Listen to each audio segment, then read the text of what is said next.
Hello friends, आज हम गणित शिक्षण में प्रयोगशाला विधि जानेंगे यानी लैबोरेटरी मेथड।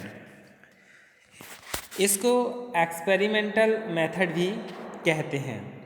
गणित शिक्षण को अर्थपूर्ण, रोचक व स्पष्टकारी बनाने के लिए केवल पढ़ना ही काफ़ी नहीं होता है, बल्कि पढ़ने के साथ साथ उसे करके सीखना लर्निंग बाय डूइंग भी आवश्यक होता है। यानी जो गणित शिक्षण है इसे पढ़ना ही नहीं होता है, इसके लिए करके सीखना बहुत ज़रूरी होता है, यानी लर्निंग बाय डूइंग, जिसके लिए एक उचित विधि की आवश्यकता होती है।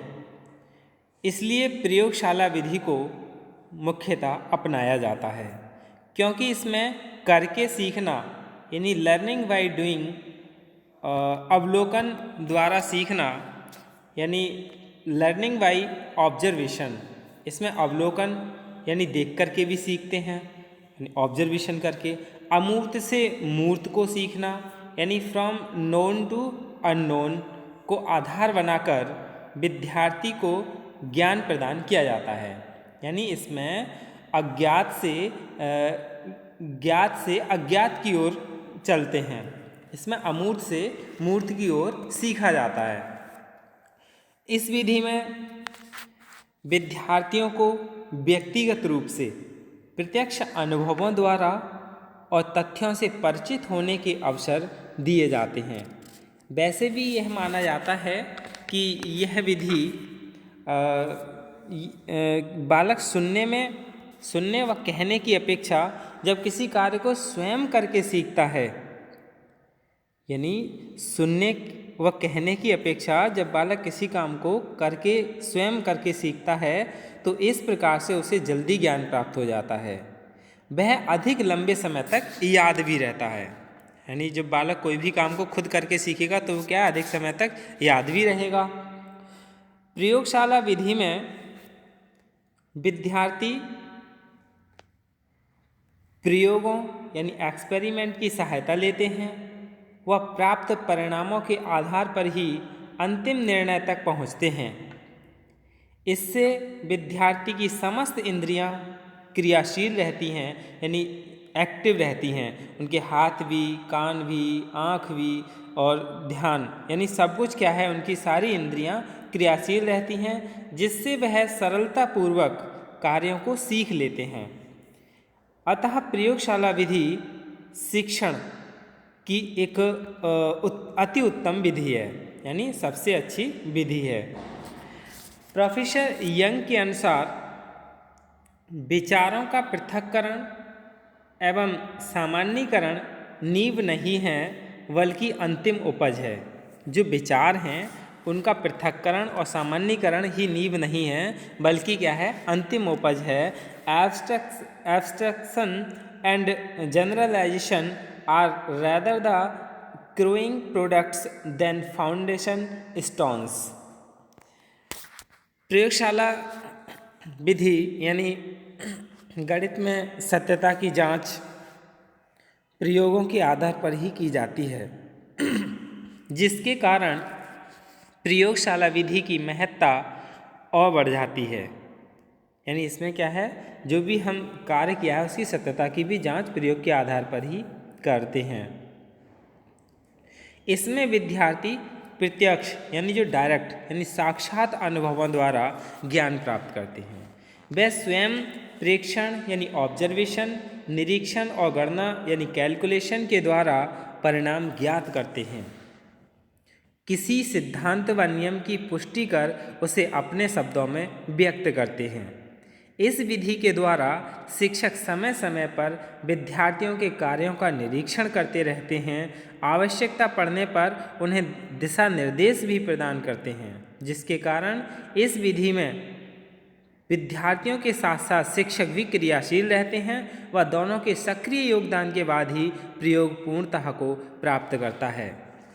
वैसे इस विधि का प्रयोग सबसे ज़्यादा सभी विषय में करते हैं। रेखागणित है, बीजगणित है, त्रिकोणमिति है, यानी सूत्र स्थापित करना कि कहाँ से आया, कैसे आया, इन सूत्रों को निकालना। ऐसे एकीकरण के नियम के द्वारा साधारण ब्याज या इनके सूत्र ज्ञात करना। प्रयोगशाला विधि में कार्य का अनुभव तथा अपनी क्रियाओं से प्रयोगशाला विधि में कार्य का अनुभव अपनी क्रियाओं से सीधा संबंध होता है, क्योंकि जब विद्यार्थी अपने आप स्वयं अपने हाथ से प्रयोग करके तथा समस्याओं को हल करने में उसे अपनी सफलताओं पर आनंद प्राप्त होता है, जिससे उसकी कार्य के प्रति और रुचि बढ़ने लगती है। अब हम प्रयोगशाला विधि के गुण जान लें कि प्रयोगशाला विधि के क्या गुण हैं। Merits of experimental method. ये विधि करके सीखना, अमूर्त से मूर्त की ओर तथा ज्ञात से अज्ञात की ओर, इन सभी शिक्षण सूत्रों पर आधारित है। जैसे सूत्र है sin square theta plus cos square theta बराबर 1, तो सूत्र क्या है, ये ज्ञात है, यानी ये कहाँ से आया, कैसे आया, इन सूत्रों को स्थापित किया जाता है, फिर इनकी सत्यता की जांच की जाती है। फिर इसमें विद्यार्थी की या बालक की समस्त ज्ञानेंद्रियां सक्रिय रहती हैं। विद्यार्थी जो विद्या अध्ययन कर रहे हैं, बालक हैं, इन सभी की ज्ञानेंद्रियां कैसी होती हैं, सक्रिय रहती हैं, जिससे ज्ञान अधिक सुगमता से विद्यार्थियों तक पहुंचता है। जब बालक करके सीखते हैं तो क्या है, सक्रिय रहते हैं, और इस विधि के द्वारा छात्र सुगमता से आसानी से सीख जाते हैं। इस विधि में विद्यार्थी स्वयं प्रयोगों के माध्यम से ज्ञान प्राप्त करता है, इसलिए अर्जित किया गया ज्ञान अधिक समय तक स्थायी रहता है। और इस विधि के द्वारा, यानी प्रयोगशाला विधि के द्वारा, जब छात्र अध्ययन करते हैं, सीखते हैं, तो वह अधिक समय तक स्थायी रहता है। इस विधि के द्वारा गणित को व्यावहारिक रूप से प्रस्तुत किया जाता है, यानी ये जो विधि है इसमें प्रैक्टिकली यानी व्यावहारिक रूप से प्रस्तुत किया जाता है। और फिर है विद्यार्थियों की गणित विषय में रुचि उत्पन्न होती है, यानी जब वो खुद करके सीखेगा तो गणित के प्रति रुचि भी उत्पन्न होगी, क्योंकि वह स्वयं विभिन्न उपकरणों के माध्यम से कार्य करता है। यह खोज करने की प्राकृतिक विधि है, यानी किसी भी सूत्र को स्थापित करना या किसी भी चीज़ की जांच करना, तो इससे क्या है, यह किसी भी चीज़ को खोज करने की प्राकृतिक विधि है। बालक इसमें विभिन्न उपकरणों से परिचित हो जाते हैं, उनका सही उपयोग भी करना सीख जाते हैं। प्रयोगशाला विधि के माध्यम से विद्यार्थी गणित के स्थूल तथ्यों को आधार पर प्राप्त करते हैं। फिर प्रयोगशाला विधि के द्वारा विद्यार्थियों में समस्या समाधान यानी प्रॉब्लम सॉल्विंग योग्यता का विकास होता है। इस विधि से विद्यार्थियों में निरीक्षण व तर्क करने की क्षमता का विकास होता है। प्रयोगशाला विधि के द्वारा विद्यार्थियों को रचनात्मक कार्य करने के अवसर प्राप्त होते हैं।